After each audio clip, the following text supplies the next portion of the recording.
This is Had Robinson at southwestairsports.com. Take a look at the tools here. You'll see in the next frame what you need, and you might make a note of these. Minimum tools necessary. Here's a picture of some extra parts. No worries, they're for a bigger prop. Be sure and get your instructions from the website. This is what your finished paramotor will look like, roughly, depending on the model. First thing you want to do is you want to take care of the problem from Miniplane of not putting thread lock on the manifold studs here. So you got to take these nuts off, put that blue thread lock on there, and tighten them down properly. If you don't do this, this will all come loose. Your paramotor will leak fuel and suck in air and run lean. If you don't know how to use a torque wrench, go to Harbor Tools and you can buy a cheap one, 10 bucks. Be sure and torque things down properly. You can't do this without knowing the proper torque for all these parts. Okay, next we're going to put on the muffler here. Take a look at the items on there. The rubber mounts are loose. Notice that. It's important they be loose because if you tighten everything up improperly, there'll be a lot of stress on the manifold and it will tend to leak and or wear out. So go ahead and stick the muffler onto the, or really the exhaust manifold onto the engine there. And then I don't show it in the photo here, but take your rubber hammer and give a good whack and make sure that the pipe is firmly seated in the manifold. And then of course use blue thread lock on the mounting bolts or screws here and start them up into the holes, but don't tighten them. You cannot tighten stuff until you get everything in there. Alright. Again, it's important to have the proper tools, and take a look at the list there at the beginning of this instructional video, and be sure and purchase them. You're not going to have any money here. You can get it from Harbor Freight or your local auto parts store. So if you notice here, everything is loose. Alright, do not tighten things until you put these springs on to hold the muffler pipe in place on the manifold here. This takes some strength to do this. Nice pair of real Vise-Grips, not that junk from China. These are real Vise-Grips. They actually work. They don't bend. They hold stuff. So get real Vise-Grips that are made in the USA. Make sure those springs are on. Notice how the springs are hooked into the tabs on the cylinder there. Now take your muffler, kind of give a whack to the pipe there, make sure it's all seated, and now tighten up the mounting bolts that hold the muffler onto the engine. And it takes some tools here, so be sure and tighten the right side first. Make sure it's all nice and snug on the right side first, and then of course tighten the outer screw or bolt. Put your torque wrench on here. This is why all these various tools are necessary. You can't do this with just simple hand tools like an Allen wrench set. You got to have the 3/8 drive Allen sets to do this, and then tighten everything up snugly. After you've done the right side, then of course you can do the left side. Thread lock's not necessary on nuts that are locking type nuts that have the nylon inserts. Okay, torque everything. You can get the specs off our website. Again, the website URL is given at the beginning of this video. Now, once you've got the right side, now tighten down the left side.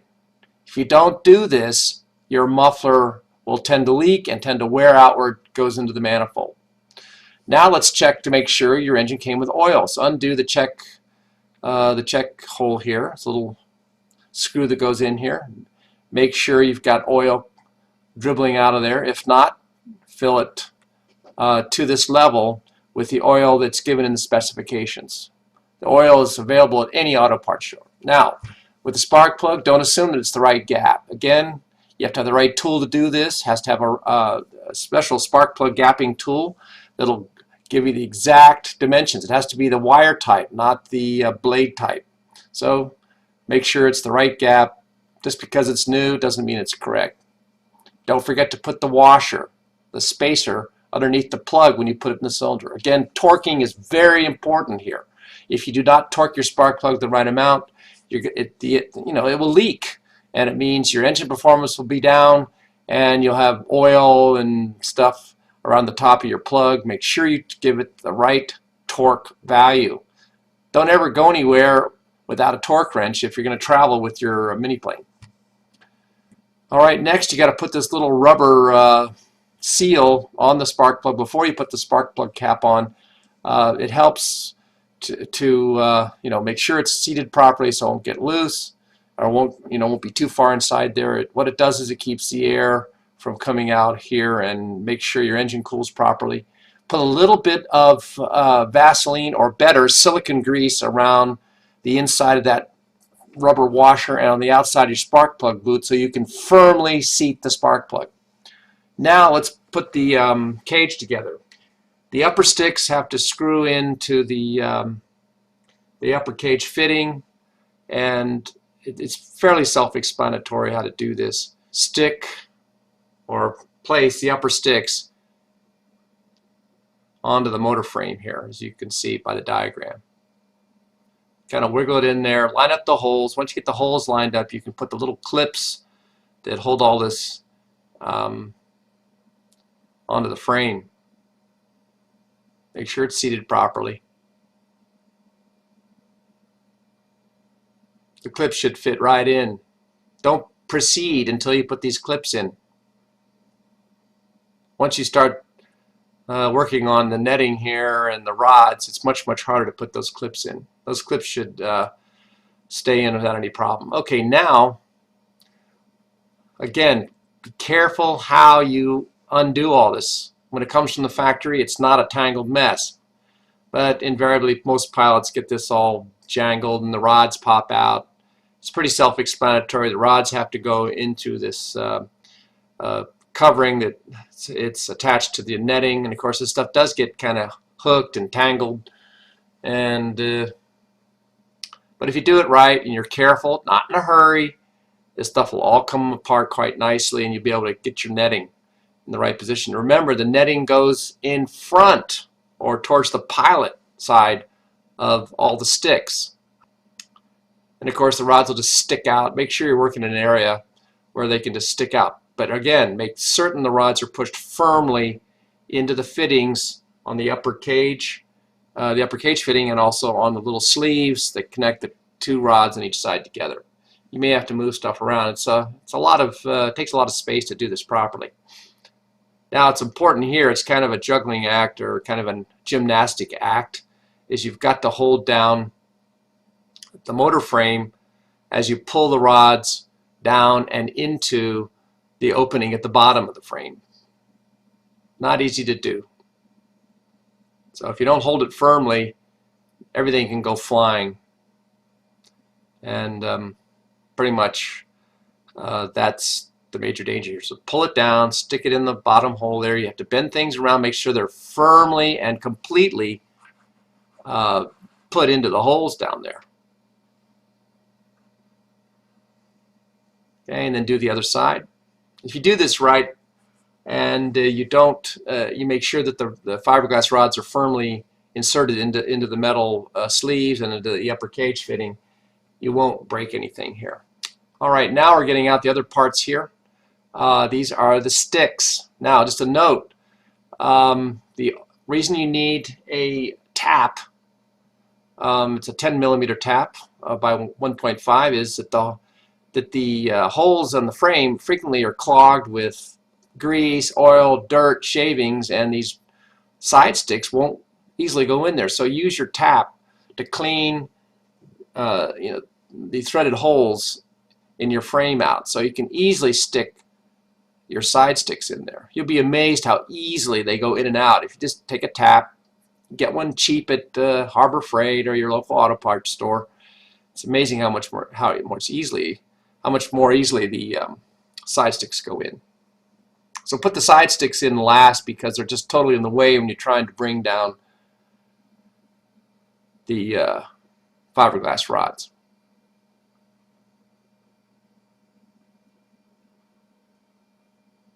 and then right down where my hand is at this moment, you'll see there's a double loop there. Make sure that those you put those double loop that little piece of Dyneema there on the raised rivet.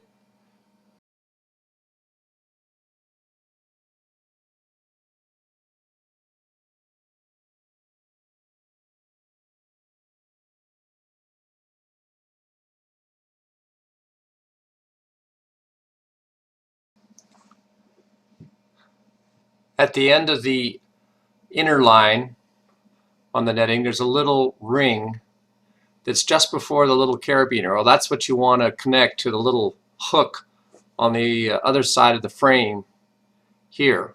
It's a little bit hard to describe here, but that ring you connect to the hook there, just as I did there. So when you got it hooked in properly, those little carabiners are hanging down. The carabiners are what is used to tighten the netting. Now, warning, note, you don't want to tighten the netting real tight around the frame. Why is that? Well, the biggest reason is if you fly a lot with your paramotor, you're going to wear your lines out. The lines will vibrate against the sticks. That'll wear out your netting. So keep your netting as loose as is safe. I mean, it shouldn't be flopping around there, but you don't want to contact the prop if your hand should go back there. So make sure it's just tight enough to prevent that, but not real tight. And then take the little carabiner, loop it around the inner line, and then go back to the hook. All right, now what we're going to do here is we're going to put a piece of tape around the little joint where the stick goes into the frame. If you don't do this, these sticks tend to loosen and come out with vibration. Now again, if you don't fly a lot, probably won't happen, but if you fly a lot of hours like we do, everything loosens. So that's why we use thread lock everywhere. So next, let's hook up the starter. So pull out some cord, reach down there, pull up the pulley, hook it around the little fitting there on the upper stick there. Make sure everything is properly lined up, and you don't want to pull funny on this, because if you do, you'll put a groove in your pulley and the plastic part of it, and it's ruined.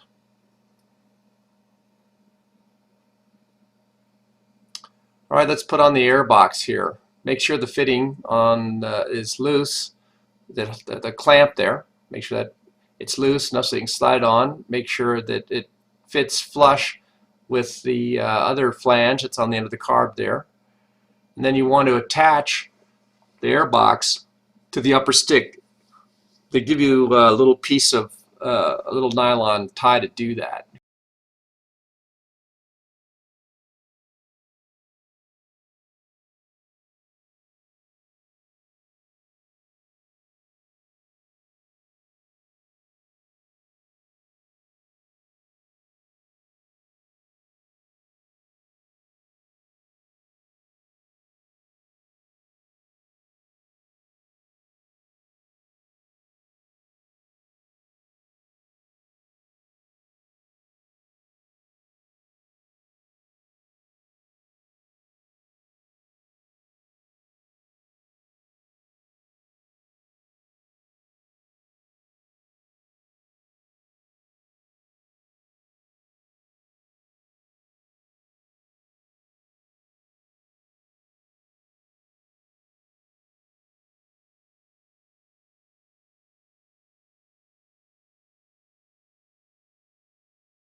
Okay, now we're going to go ahead and get the prop flange onto the output shaft on the paramotor.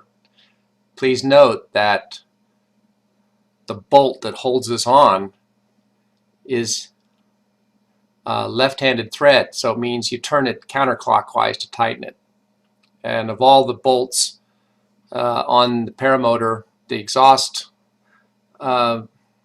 mounting screws or bolts and this bolt here are the most important to have thread lock on them. So put the blue thread lock, copious amount of blue thread lock on the bolt that holds the flange onto the shaft here. You notice how it turns counterclockwise there. Again, you must have a torque wrench to properly do this, to get it the right torque. Now, how do you hold the flange? Well, this is where a oil filter wrench comes in very handy. Just a standard oil filter wrench that's used to remove oil filters from large size domestic cars. Get them all day long at AutoZone or some other auto parts store. And this will allow you to hold the flange while you torque this bolt down. You must get this correct.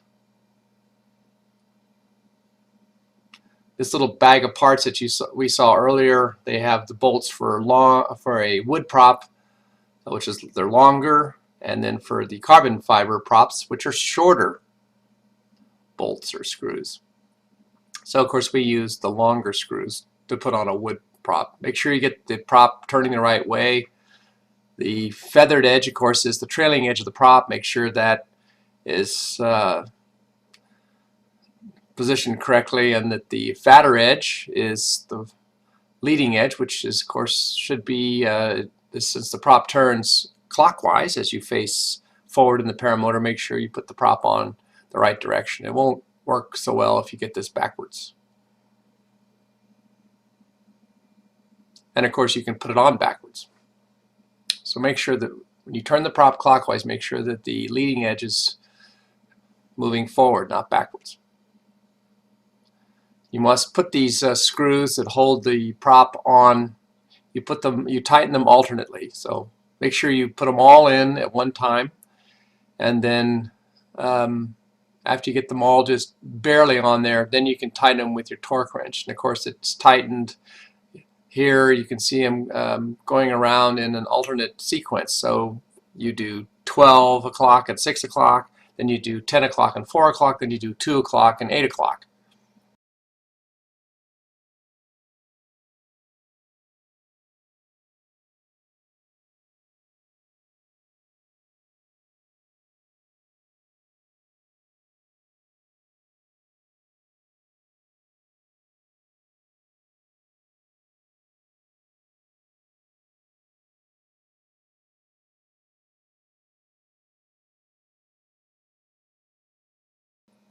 And remember, after about 10 hours, 5 to 10 hours of flying, re-torque all this stuff.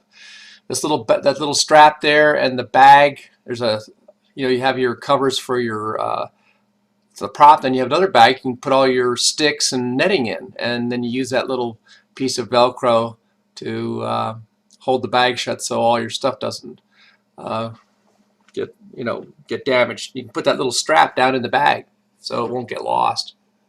It's very handy having a bag to store your netting and your rods in. Now that little thing there is the plug that comes out of your cylinder head, so dirt doesn't get in there. So you may want to hang on to that, put that in a little package they give you that the spark plug and washer came in. Store that. Keep that handy because you may need it, especially if you store your Miniplane. Okay, right here I'm going to put some tape on the front part of the stick, and this will also help keep your net from getting worn. When you assemble the side arms, be sure that you put that little plastic washer between the arm and the flange on the frame there.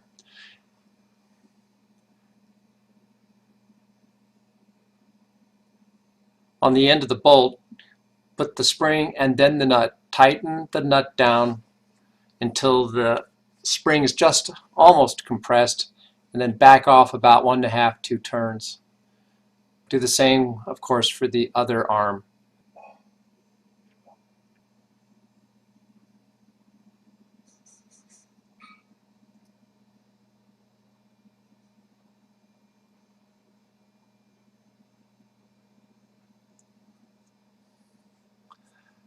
Next, you want to make sure that the bottom of the harness is properly strapped to the frame. Keeps it from moving away from the frame for some reason in flight or while you're launching. Now, the strap that goes from the base the frame up to the top of the shoulder straps, they clip in here, and they should be tight enough because it holds the frame up when you're running. And these clips here tend to break, so I would put in 2 nylon quick ties to hold this buckled part together. So on the female and male parts there, put 2 of your nylon ties there to make sure it doesn't break. Well, that's about it. Thank you. This is Had Robinson at Southwest Air Sports.